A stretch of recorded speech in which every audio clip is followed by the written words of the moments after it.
streaming show where we watch old 16mm films and think about them. So obviously I'm not at the archive today.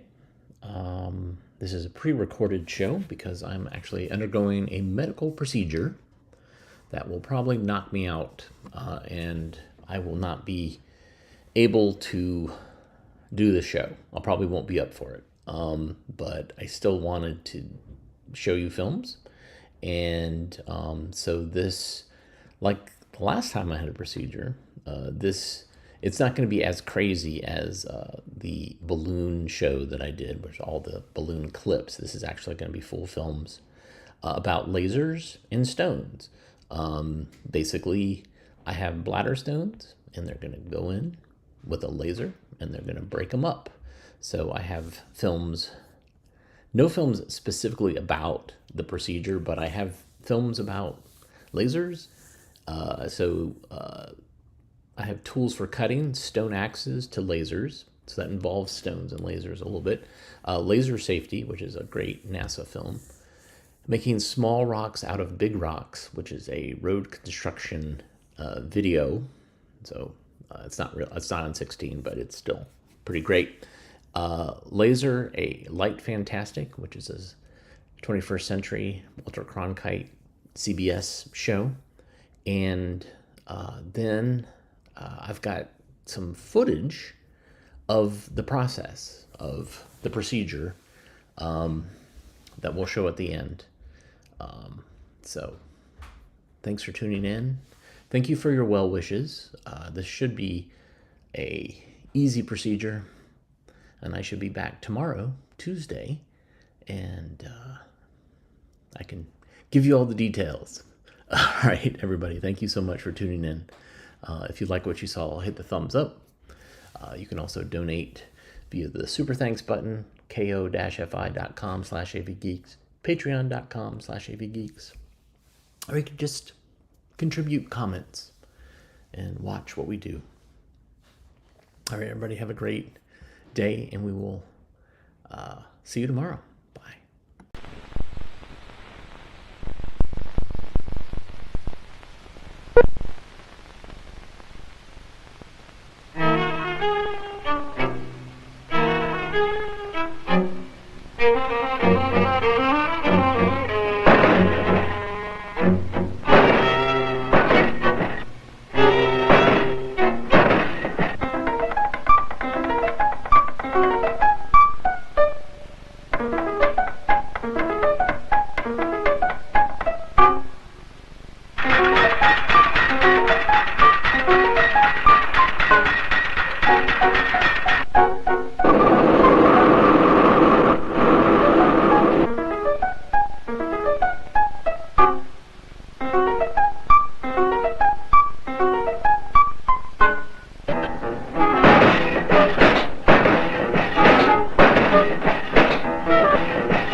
We are tool-making animals, and some of the first tools were made for cutting.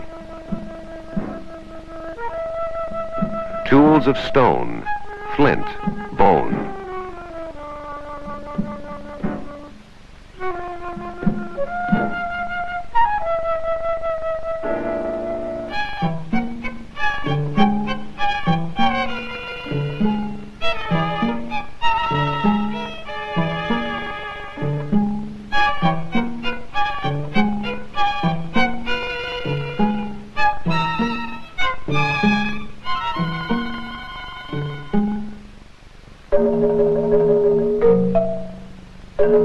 Modern tools of stainless steel or other steel alloy, each suited to a specific job.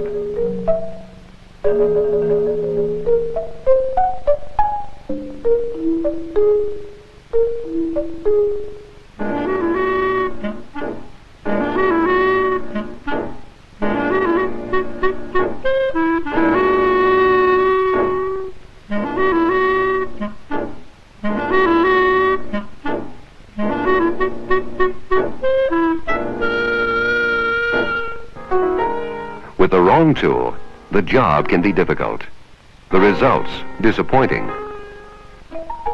For each kind of material to be cut, there's a tool that's right for the job.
Modern machine tools, developed for specialized cutting.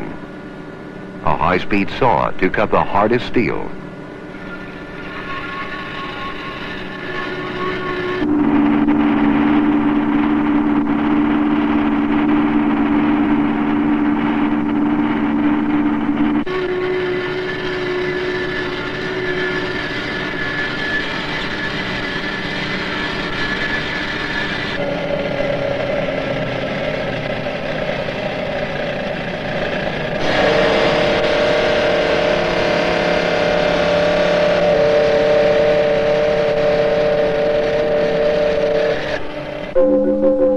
Diamonds.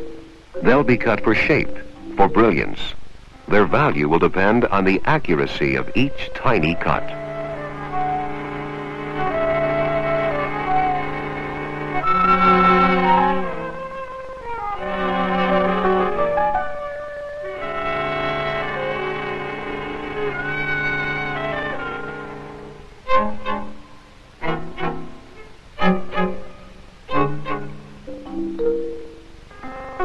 The only sharp edge, hard enough to cut a diamond, is another diamond. That can be in the form of small diamond particles attached to a thin metal disc and used as a saw. Polished, cut, and cut again until there are 58 sides, 58 facets.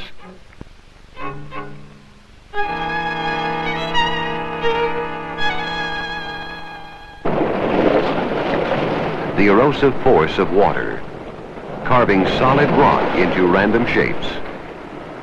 This force can be controlled and used as a cutting tool.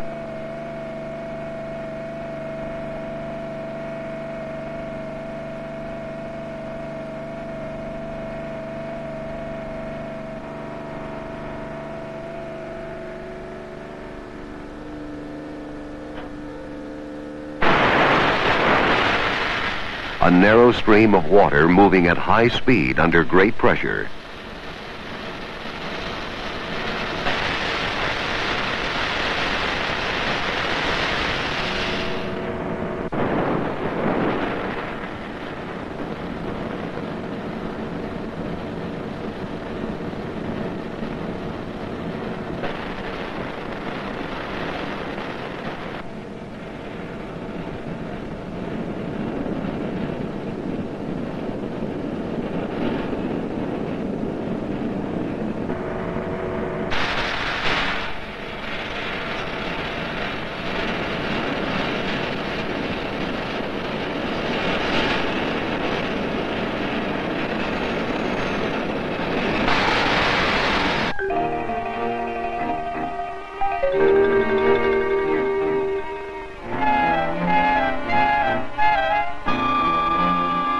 narrow groove, cut by the eroding force of water.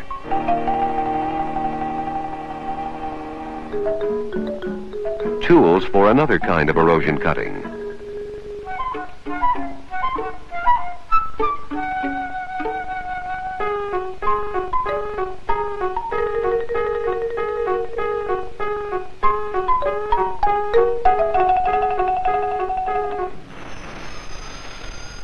A corrosive chemical carrying charged particles, ions, through an electrical field, cutting by actually loosening molecules.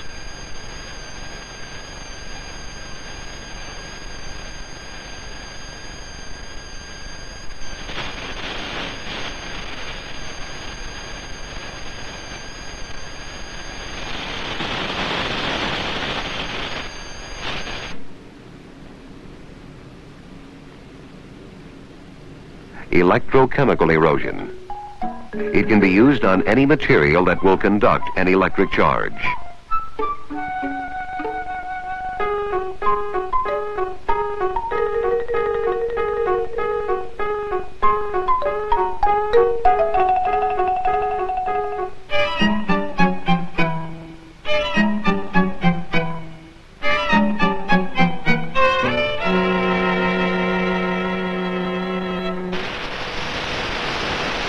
Heat can be a cutting tool. Oxyacetylene torches, creating high temperatures, causing a chemical reaction that does the cutting.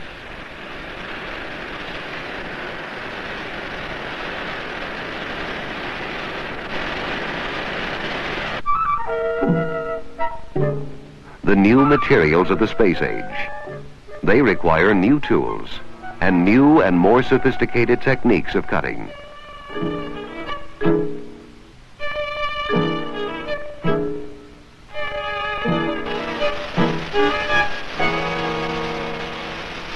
A device like the one that forms a picture on a television screen, an electron gun. Its power concentrated and intensified into a high-energy stream. Focused on a small spot, it will melt its way through the hardest metal.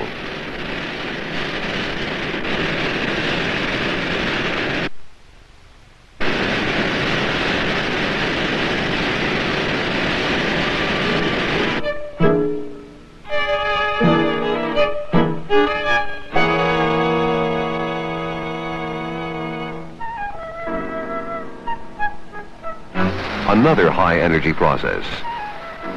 A stream of ionized gases heated to 20,000 degrees Celsius, hotter than the surface of the sun.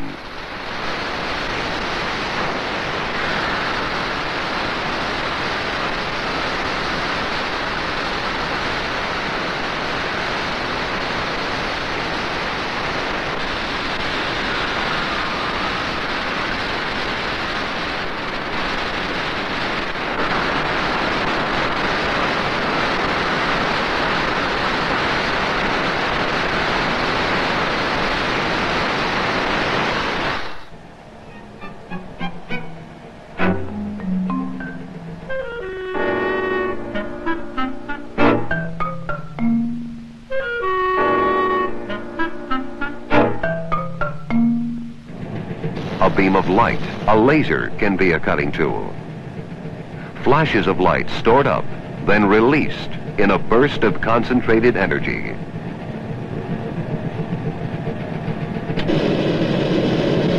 The laser beam directed through a complex optical system and tightened to a sharp focus.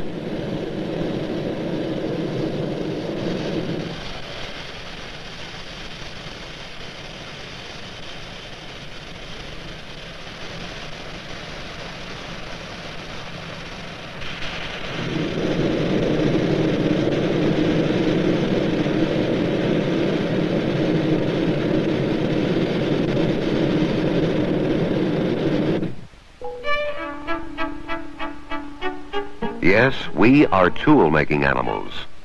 Almost everything we use has to be cut.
laser, a useful tool in industry, science, and medicine. But the laser is a double-edged sword.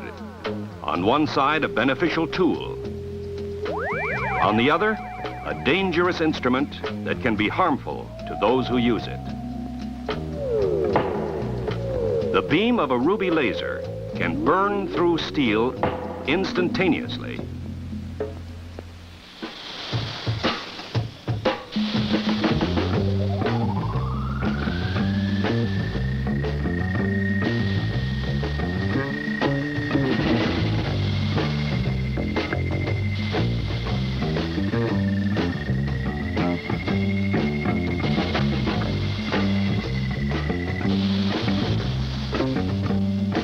Some laser beams cannot be seen.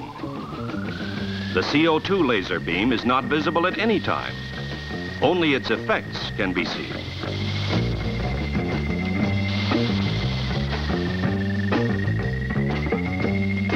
Normal clothing offers no protection from the laser beam. Almost any fabric will catch fire. Not only is the direct beam dangerous, but reflections also may be hazardous. An ordinary diamond ring will scatter reflections in many directions. This invisible hazard can cause much damage to the eye. Two kinds of reflected beams may be present in laser operation: specular and diffused. Specular beams are reflections from a lens. They can be thrown in any direction from the lens surface. Anyone in the area may come in contact with the reflections. Specular reflections, in turn, may reflect off of any number of objects in the area. Even turning the head may not be a protection. Diffused beams are reflections from the laser target area. Diffused reflections tend to spread the beam over a wider angle, often diminishing the intensity. In some instances, contrary to the obvious, the farther away one stands from the target, the greater will be the damage to the eye. Eye damage can be caused by very low energy levels. It takes only a small amount of the output of a 1-joule ruby laser to cause injury to the eye. Laser radiation falls within a very narrow portion of the electromagnetic spectrum. Various wavelengths cause damage to different parts of the eye. In the visible region, most of the radiation is focused by the lens onto the retina, the usual place of injury. The focusing effect increases the intensity of the radiation on the retina. For lasers operating in the infrared near the visible, the effects can be similar to those of the visible. Far infrared radiation, however, is absorbed by the cornea and conjunctiva. If the wavelength is shorter than that of the visible, it is ultraviolet and is absorbed by the cornea and the conjunctiva. At ultraviolet wavelengths closer to the visible region, because of the focusing characteristics of the eye, both the cornea and the lens may be injured. At ultraviolet wavelengths approaching the visible range, the radiation at the retina may be more intense than in the intervening tissues. Safety glasses should be worn at all times during laser operations.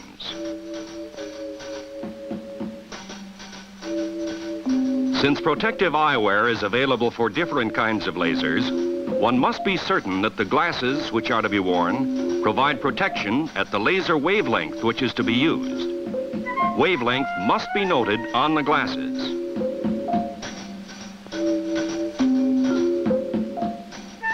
For long-range laser uses, such as in satellite tracking, there are several ways of figuring safe levels of exposure. One of these, the nomogram, figures in the loss factor due to the beam passing through the atmosphere and through the tissues of the eye. The aperture of the average pupil. The laser output energy in joules. The concentration of energy on the retina. And the beam divergence, thereby calculating a safe distance.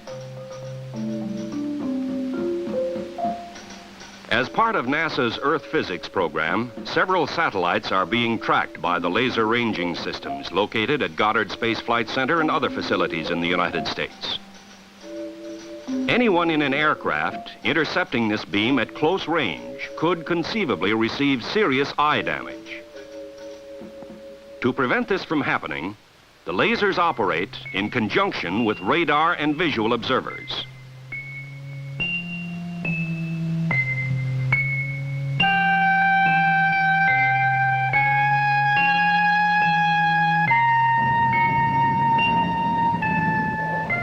This is radar. We have spotted a bird. Kill your laser. Roger. In order to provide a safeguard for low-flying aircraft, the laser operator works with a visual observer during tracking operations. Aircraft coming. Kill the laser. Roger.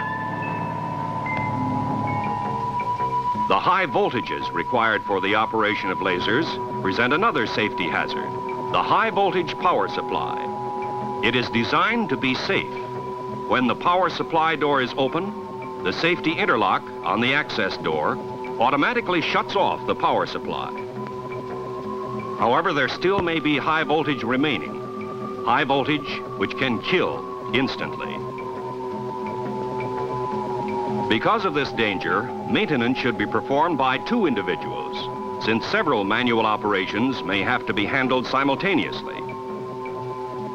To make certain it is safe to work inside, all high voltage points must be grounded and remain grounded. This will dissipate any stored charge remaining in the capacitor. This demonstration shows what may happen if it remains charged. Many of the materials normally used around laser operations are flammable, and specular reflections could set them afire.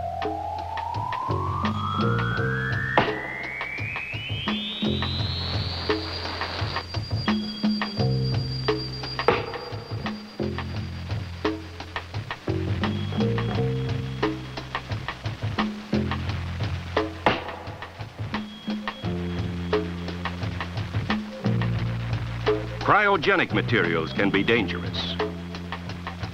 This bottle of dry nitrogen should be strapped securely to a solid object.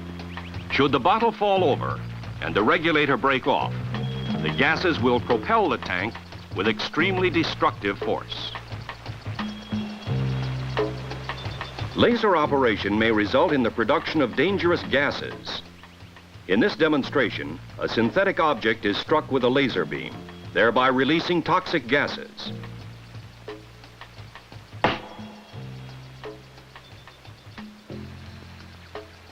The laser laboratory should be ducted for the safe removal and disposal of various toxic gases. Any room in which a laser is operated should have certain basic safety features. The laser and its power supply should be positioned against a blank wall so as not to block any escape route for the operator. Indicator lights on power supplies should be visible to the operator when wearing laser glasses. There should be an adequate beam stop. The laser system should be isolated from any other activity in the room with a safe partition, such as a blackout curtain or folding screen. All windows and door windows should have blackout curtains or some other absorbent material. Safety interlocks should be provided for all doors, the primary entrance and the secondary entrance, such as the isolating screen. The interlocks are connected to the power supply. When the power supply is turned on, the interlock switches lock the doors so that no one can enter during laser operation except in emergencies. The lock should not prevent quick exit from the room. Exhaust ducting should be installed over the target area to carry off toxic gases. The laser should be positioned well below normal eye level. Laser warning signs should be displayed prominently at all entry doors and near all laser operations.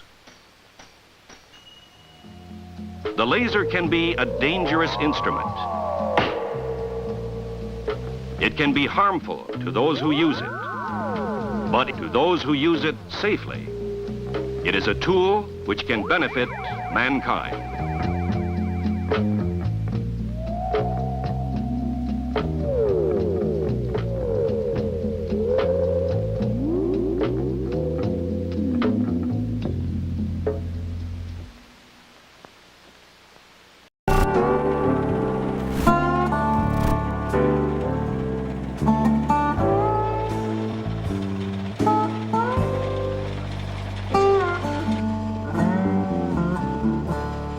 The fact that it will take down big rock and produce something that is drivable at roughly a third or a quarter of the cost of having to bring down in a cushion of crushed rock is a major cost advantage. Well, I guess what we found out is the crusher is the easiest part of the operation. It runs along pretty smoothly, there's no problems with it. The hardest part is the graders, and then behind that's the finish blading and the water trucks that go on. We have a lot of roads like this, particularly on the Rio Grande, where we have material in place where this would work very well.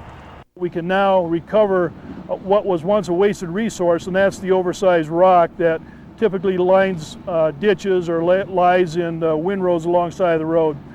An hour to drive from the bottom up to here before we did the road work on here, and now made it in about 15 minutes. So it's providing an extremely good road surface.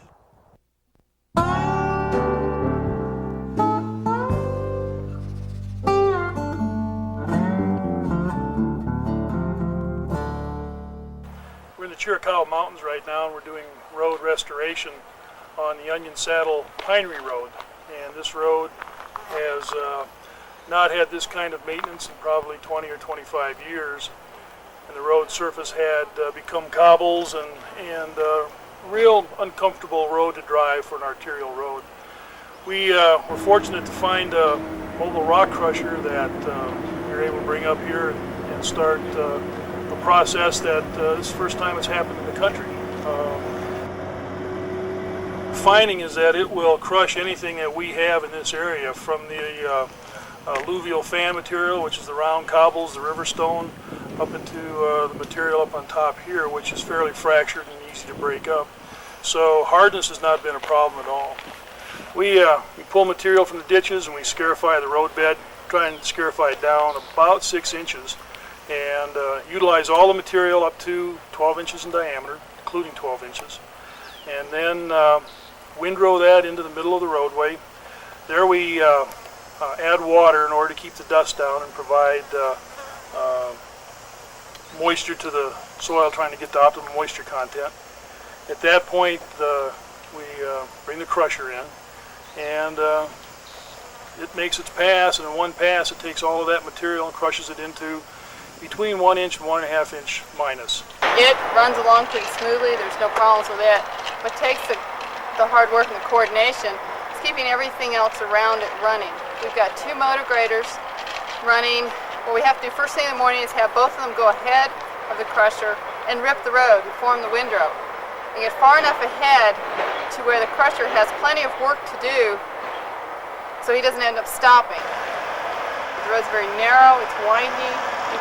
The biggest problem actually is water. It's very dry, so it's the driest time of the year, and getting water has been a real challenge. We've got the public traveling on the road, so we have to stop them for upwards of an hour at a time. But most of the people who've had to stop have been pretty friendly, and most of them are bird watchers. They stop and watch the birds while they wait. And I guess they realize that they're out in the forest and they shouldn't be in a big hurry, and they relax and enjoy it. Right, this project is on the Canales River Road, which serves a primary access from the state highway to a federal highway. It's a through road. The reason why we chose this project, of course, one was the fact that the material lent itself to this type of an operation. We felt that it would work. The road basically was not even graveled. Gravel was all worn out, what little there was. And we felt that we could get a large amount of work done at a fairly reasonable cost. You can stand right beside the machine while it's working. You know, you can use it on a main road and still route traffic right by the machine while it's working. With the exception of the crusher itself, It can be done with equipment that we all have and that the counties have, so there's no specialized equipment needed other than the crusher itself. So I think the potential for this type of a project is substantial on most of our forests here in Colorado. What we have here, this is the part of the machine that does all the work. It's our rotating drum. It rotates at about 1,000 RPM. The machine has a 225 horsepower Cat engine and a 3-to-1 transmission reduction. This drum will rotate up, and these hammers lift the material up against the anvils up on top and crush it. And if you take a look in there closely, you can see the distance between the hammer and the anvil. The crushed rock has to be that size before it'll come out the back of the machine. Different than other equipment, you have intense amount of repairs, intense amount of maintenance that's needed with this. You have to have service trucks with it that are equipped, welders, torches, just the whole 9 yards. It requires a lot of heavy maintenance and dedication by the employees. And it's about a couple hours a day at least, and that's changing the hammers and that's checking over different items that may have broken. The crusher generally undergoes some serious vibration as it goes through the rock and crushes it, and that just tends to pull everything apart over time. Once the material goes through the crusher, we can expect with new hammers approximately 2 inches in minus. And as the hammers begin to wear, we'll get up to 4-inch minus material as the hammers just begin to drop. And we usually don't go any more now, because by that point we're getting too close to that rotor, and we always are trying to protect that rotor. We're out here today on Dixie Mountain Lookout Road for a mobile rock crushing demonstration. Dixie Mountain Lookout Road is on the Plumas National Forest in California. This project has been a partnership between the San Dimas Technology and Development Center, Region 5, our regional office, and the Plumas National Forest. It's a single lane road, fairly steep gradient, going up to Dixie Mountain Lookout. Possible road for us to maintain. With the cobbles and the Donickers in the road, we couldn't blade it anymore. We were looking at almost a total reconstruction if we wanted to do any improvements to this road. Plus the cost of bringing in material to improve this road, with the minimal traffic that's on it, it didn't warrant the cost. I'm Tim Pasquale with the Colorado National Forest, equipment operator out of Tucson, Arizona. Here working on the Plumas National Forest, Dixie Mountain Lookout Road.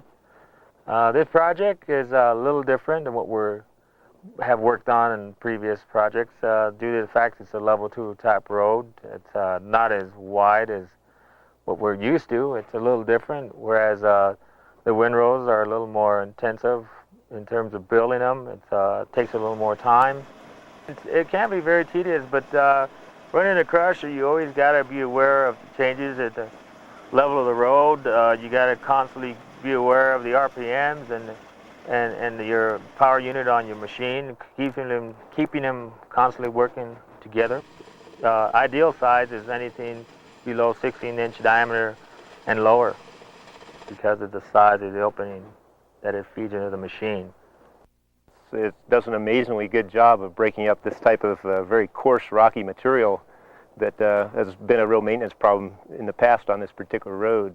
The particular rock on this project is it's a mixture of a volcanic rock and a ashy matrix. It's a fairly hard rock. The machine seems to be keeping up at a production rate at it comparable to what they've seen on other projects and what we saw down on the lower part of this project in some of the softer rock. So it seems capable of handling very, very hard rock. My overall impression of this machine is that it's an excellent tool in a fairly specific type of application where you've got if you've got roads like this one was, where it's very bony. If you've got roads that have a lot of coarse material rock on it, it's ideal because it can give you a surfacing that's not as high a standard as a crushed agate, but it's a suitable surfacing that's a lot better than a very rocky surface for about a half to a third the cost. One of the reasons we picked this road as a demonstration is it was a road that was extremely difficult to maintain. The lookout who drove up and down here. I talked to him when we were up looking at it and considering this road, and he just said, I'm beating my truck apart.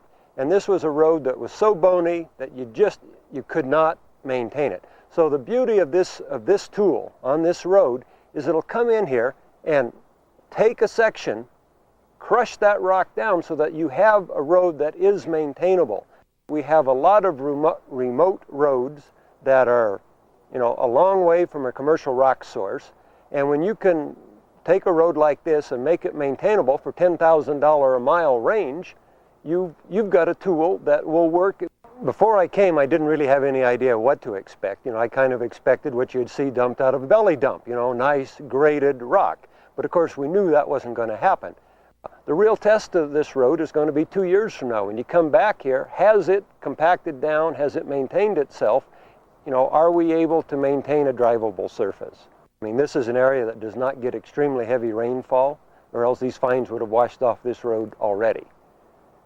So I think we picked an ideal site. I think the future of this technology really comes into having the technology somewhere in the region. We have 18 forests here that all have a few roads that could benefit from this type of technology.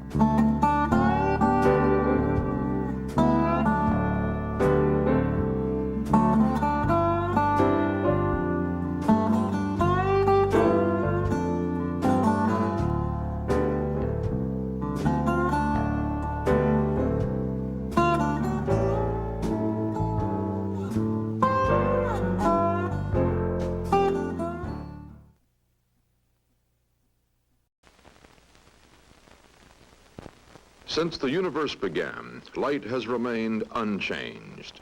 Now man has created a new kind of light with powers and properties unlike anything that existed before. Laser light. Pulses of laser light can punch holes through a steel blade. Okay, watch your A eyes. continuous laser beam is a bloodless surgical tool, a light knife that burns away diseased tissue and coagulates blood before it can flow, leaving surrounding areas unharmed. Look all right? Okay. You holding the uniform? Yes. Okay. Laser light is so new, its full potentials lie in a world we have only begun to build. The laser, a light fantastic, a preview of tomorrow's technology. Man-made light, a forerunner of an increasingly man-made world, the world of the 21st century.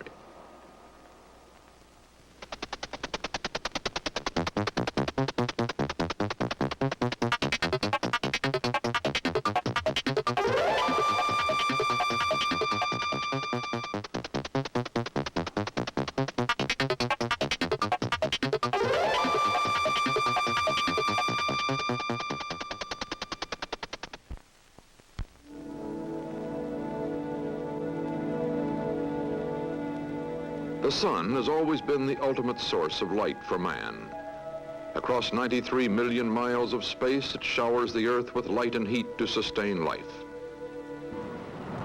The sun is a thermonuclear inferno. Its light is the product of atoms radiating energy as they jostle one another or break apart.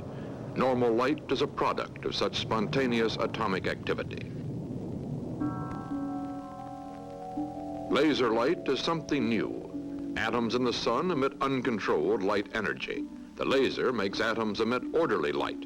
Its energy differs from normal light as much as a well-drilled army differs from a mob. The regimented light from a laser can be focused to a spot 250 billion times hotter than an equivalent area on the surface of the sun. The laser's unprecedented powers come from the nature of light itself. Light energy can be visualized as a procession of waves traveling at 186,000 miles per second. Light waves differ in frequency and intensity.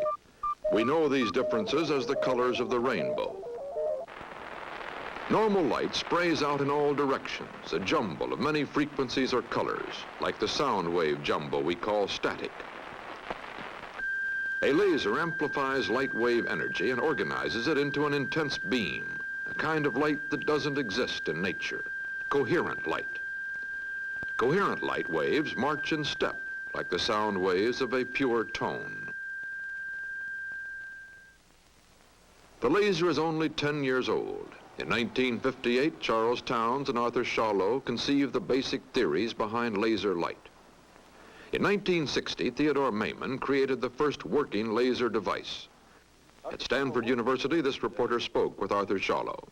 There are already quite a large number of different kinds of lasers, and some of them, like the little one over here, are useful for all sorts of laboratory things, lining things up. It gives a straight beam of light, not very powerful.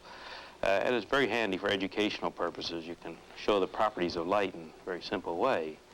It isn't very powerful. You stick your hand in front of it and nothing much happens, although if you look straight at it, it really does look like a pretty bright thing. What about more practical uses outside of the laboratory, the classroom? Well, the same straight line beam is very useful for whenever you want a straight line.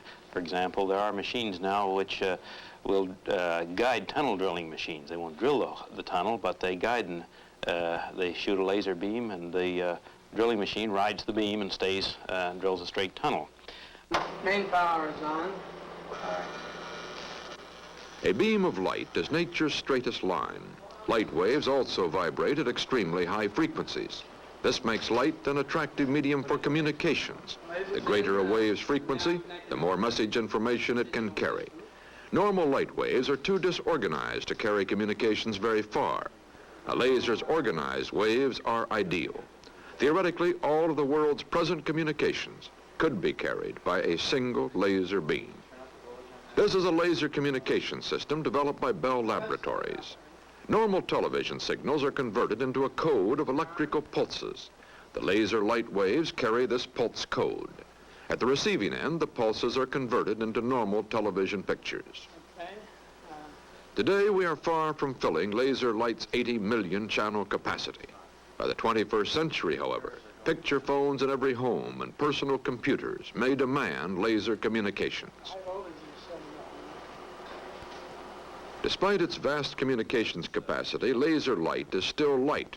Any obstacle can interrupt it, a human hand, a mountain, or clouds in the atmosphere. Messages carried by unprotected laser light would be in constant danger of interference.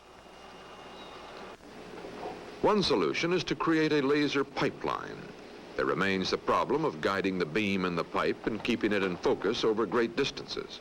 Even the best glass lenses absorb some of the light and weaken the signal.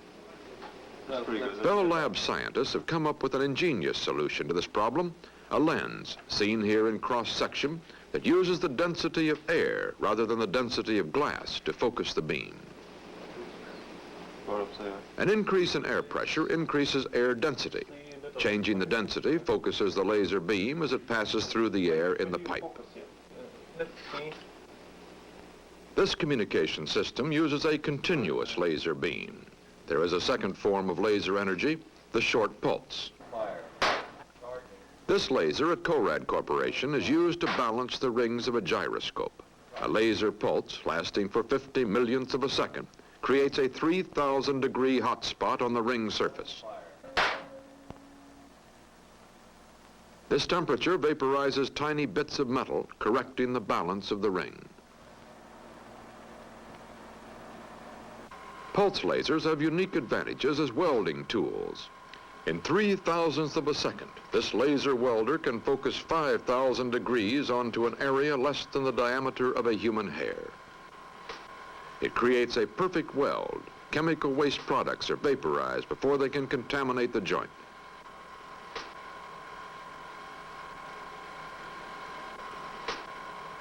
Pinpoint accuracy is needed in the microscopic world of microelectronics.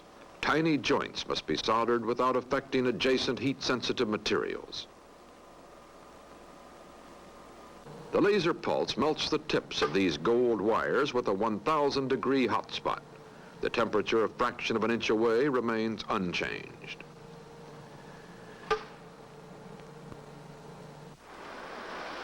Every year, Western Electric produces 30 million miles of thin electrical wire for telephones.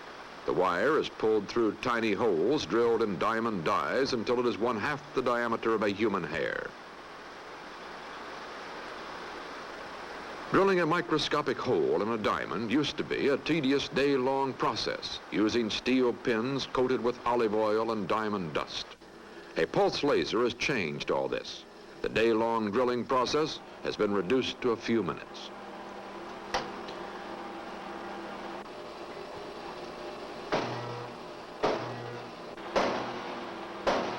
The challenge with today's lasers is finding applications that are not simply glamorous new ways to do dull old jobs. The study of laser light is a science in itself. Today we use its most obvious properties. By the 21st century, laser light may find as many uses as electricity does today. The energy released by the most powerful pulse laser can be compared to Niagara Falls squeezed for a moment through a squirt gun. It takes about 200 pulses for this much less powerful laser to drill a hole through a diamond die. Drilling a hole in a diamond is a matter of carefully focused brute force. The unique characteristics of laser light offer far more subtle possibilities. The powers of laser light can be harnessed to heal as well as destroy. Using this anesthetized monkey, Dr. H. Christian Zwing studies the effects of laser light on the retina of the eye. Is this OD? Dr. Zwing and engineers from the Stanford Research Institute, working with the cooperation of spectrophysics, use a controlled blue-green laser beam to create tiny lesions on the monkey's retina. 3, 2, 1, 0, 1, 2. Very good. This painless experiment shows how retinal tissue responds to laser light. It leads to a new way to treat human eye disease. Dr. Zwang uses a high-speed motion picture camera focused through a microscope to record the laser impacts. 3, 2, 1, 0, 1, 2. The lesion is the small white dot just below the center of the screen. Even as experimentation continues, Dr. Zwang and other ophthalmologists have successfully healed human eyes with laser light. This woman is suffering from a disease which causes the tiny arteries in her retina to leak blood into the retinal tissue, tearing it away from the wall of the eye. If the leakage continues, she will lose most of her vision. Photographs taken of the inside of her eye determine the position and extent of the disease. A harmless dye injected into her bloodstream makes the arteries appear darker in the photographs. The photographs reveal microscopic puddles of blood-saturated tissue. A pulse laser can stop the disease from spreading. After studying the photographs, Dr. Zwang begins treatment with the laser. Now, Ms. Pierce, this is the laser right here. And you won't feel anything while I'm treating you. The only sensation you'll have will be a popping noise, and I'll show that to you now. Let you listen to it.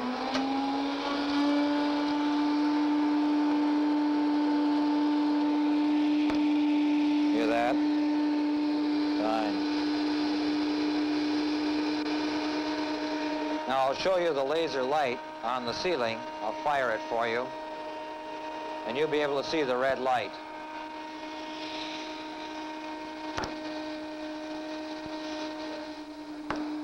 Okay. The red pulses create microscopic burns on the retina. The burns tack down the area around the leak so it can't spread. At 125 narrow beam. Look right up for me. Look over toward me. Over this way, Miss Pierce. Now hold it, hold it. And again. Excellent.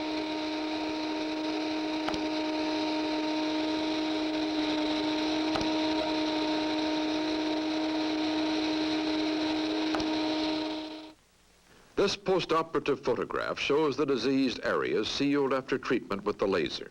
The pinpoint spot welds are permanent. How can this beam create enough heat to do that job behind the eye without damaging the eye itself? Well, I can show you that with an experiment, if you like. You know, we hear so much stuff about high-powered lasers and what sort of dangerous weapons they are that we had a little fun. We built up a little demonstration laser, which gives a certain fairly high power. That's a dangerous looking weapon there. Looks like a rocket gun. Once we had a weapon, we had to have a suitable target for it. And just about that time, we went to the zoo and got a balloon for the children, and it turned out that there was a mouse in it. You know how mice get into everything. However, we had our more or less trusty laser, and we were able to dispose of it. Now tell me again how that happened. Well, you remember the balloon, the mouse was dark blue, and therefore it's blue because it absorbs red light and transmits the blue. And so it absorbed the red beam from this laser, just a very short burst of red light, which furthermore was focused by the lens on the end of the laser. And so a little hot spot appeared where the light was absorbed, and that burned a hole in the inner balloon and started Just like breaking. touching it with a lighted cigarette. Right, but we could do it out here without going through. And this really does illustrate how they can do things with light now. It's not just something to look with, but you can do things and do them at places where you can see but not touch, as for example on the retina of the eye. The laser could create a revolution in surgery. In a special laser laboratory at Cincinnati's Children's Hospital, Dr. Leon Goldman is studying the laser's healing power. Relatively simple operations like the removal of unwanted tattoos are another step toward discovering the laser's medical potential.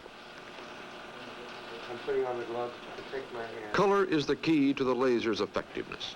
The dark color of the tattoo will absorb the red light energy in the laser pulse and be burned. The light-colored surrounding skin reflects the laser light and remains unaffected. Tattoo will absorb the laser. The laser impact feels like a drop of hot wax. 2, 1, fire. To the eye, the laser flash is 2,000 times brighter than the sun. Goggles protect doctor and patient from possible eye damage. The laser impact in slow motion. 2, 1, fire. Okay, Bob.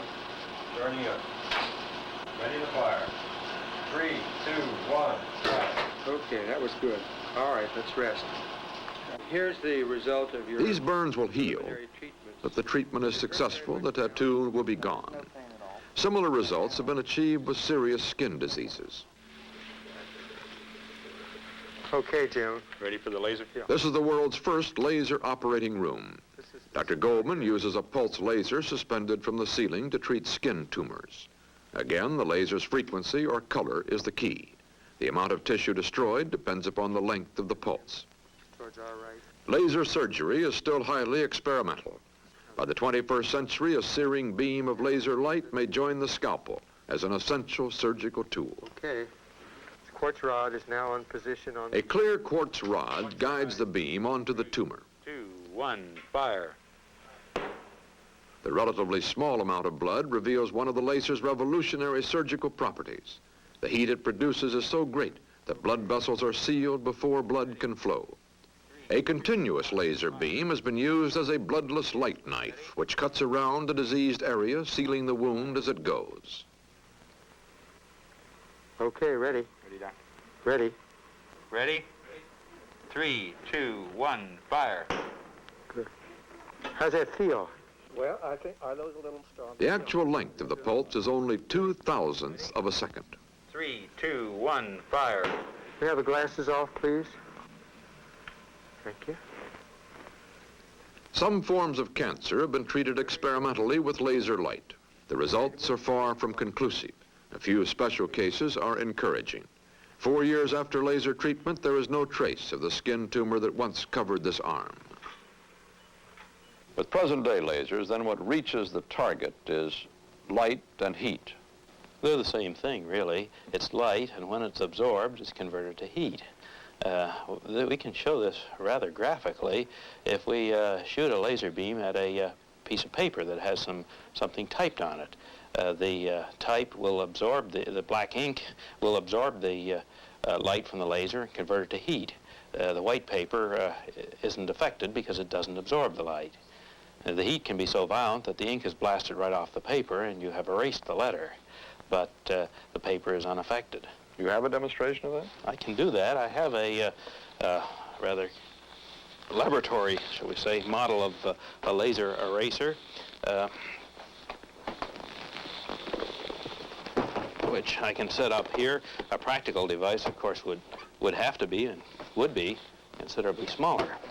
Well, in practical use of that now, do you consider that this can be miniaturized and used actually as an eraser?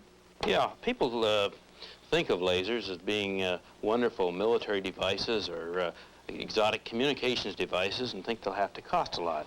But this is really a mass market. You know, there are some, I'm told, 5 million electric typewriters in this country, and they're manned by 5 million secretaries who can't spell, and that's a big market. Now, just to demonstrate how the laser eraser works, you see I've typed the word eraser on here, only I've misspelled it erasar. I won't even blame that on my secretary. But I'm going to take out that E that's wrong there. Let me just aim this. This thing in the nose here is just an aiming device. And we blast it. And you see it's gone. By golly, it works. It does. All we need to do is miniaturize it and get it into mass production. I think we've got something kind of useful. What are your hopes of miniaturizing it, and miniaturizing it how far? Oh, it could be built into the cover of a typewriter, for example, and aimed at the place where you type, and the typist would just bring the letter back to where it was typed and press the erase button, and it would be gone. Well, now, isn't it possible to build a lethal ray gun? A ray gun just like this one we saw here? Well, the science fiction writers, or newspaper reporters, they're sometimes known, like to make out something of that sort is the real purpose of all our laser work. But I don't think so far anybody knows how to make a laser that's big enough power and has enough sustained power to be a really useful death ray. Maybe someday it'll come, but it isn't here yet, I think. This is what happens when a high-powered laser beam hits a granite slab at short range.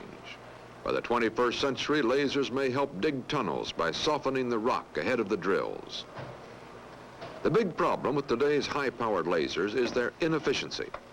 90% of the energy consumed by a laser like this is used to create the laser light. Only 10% is in the beam itself. In H.G. Wells' science fiction novel, War of the Worlds, Martians almost conquer the Earth with a sword of light. Today's lasers sometimes seem to have such destructive power.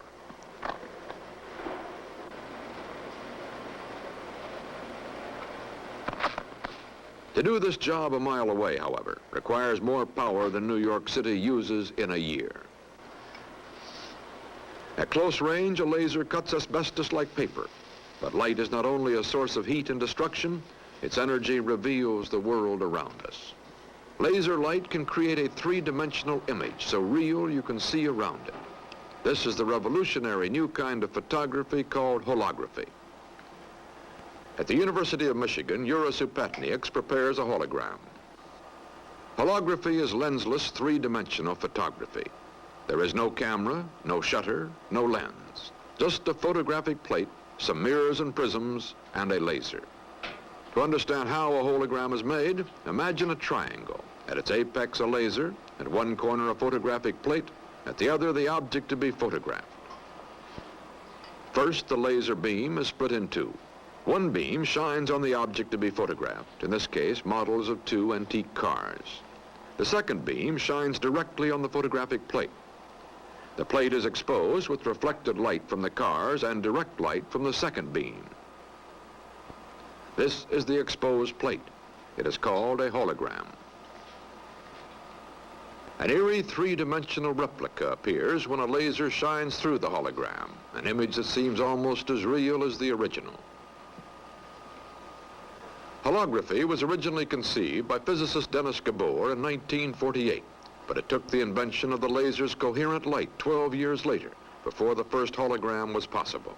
Holography is the first totally new technology to develop from laser science. Today, its potentials are vast. By the 21st century, holography may be the key to full-color, three-dimensional motion pictures, or even 3D television. The future of holography is as exciting as the future of the laser itself. Dr. Solo, what do you envision the uses of the laser will be by the turn of the century? In some ways, I can't help thinking that the laser's not very much ahead of where the airplane was around 1910. It would fly, If you talked of crossing the ocean with 100 passengers at the speed of sound, people would think you're crazy, and you couldn't have done it no matter what you spent. Had to develop the whole science of aerodynamics, get rid of the wooden cloth and develop lightweight metals, and you had to have real inventions like the jet engine. Once you got off the ground, the rest of it had to come. Indeed, the lasers that we have now have gone a long way from our early ideas, and they'll go a lot farther. And I think they're going to be good and bad uses, but I hope that the good ones will outnumber the bad ones.